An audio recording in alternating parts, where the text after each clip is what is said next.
This presentation concerns biblical history concerning the question of the census in the Gospel of Luke. Was Luke correct, or did he make an error?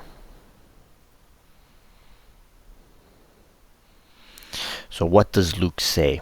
In Luke chapter 2, we are told that Jesus was born during a census ordered by Caesar Augustus when Quirinius was governor of Syria.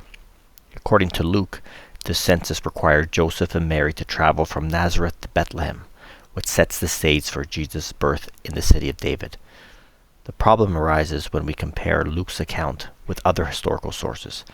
Matthew's Gospel clearly places Jesus' birth during the reign of King Herod the Great, but Herod died in the year 4 BCE. Meanwhile, we know from Roman records and the Jewish historian Josephus that Quirinius governed Syria and conducted a census in Judea in 6 CE, about 10 years later. This apparent contradiction raises a major historical question. Did Luke make a mistake, or is there another explanation?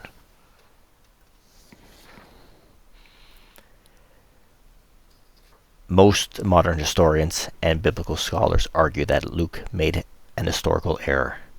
Their strongest evidence comes from Josephus, who describes a census conducted by Quirinius in 6 CE, after Judea came under direct Roman control. This census sparked a revolt and was well remembered in Jewish history. Critics also point out that before 6 CE, Judea was ruled by Herod and his sons, not directly by Rome, making a Roman tax census unlikely.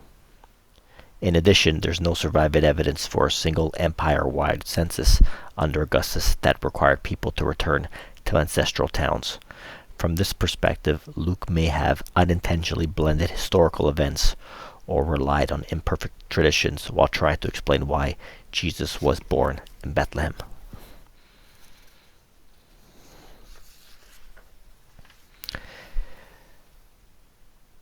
Some scholars, particularly those who defend the historical reliability of the Gospels, argue that the case against Luke isn't settled. One argument focuses on translation. The Greek wording in Luke may allow the census to be understood as occurring before Quirinius' famous governorship rather than during it. Another proposal suggests that Quirinius may have held an earlier administrative role in Syria that we don't fully understand due to gaps in historical record. Some scholars also distinguish between a formal tax census and a broader enrollment or registration ordered by Augustus, which could have occurred earlier and later been completed under Quirinius. Finally, defenders note that Luke demonstrated accurate knowledge of Roman officials and political titles elsewhere, which suggests he was generally careful with historical details. A final note, it's also possible that it was Josephus and not Luke who made the historical error.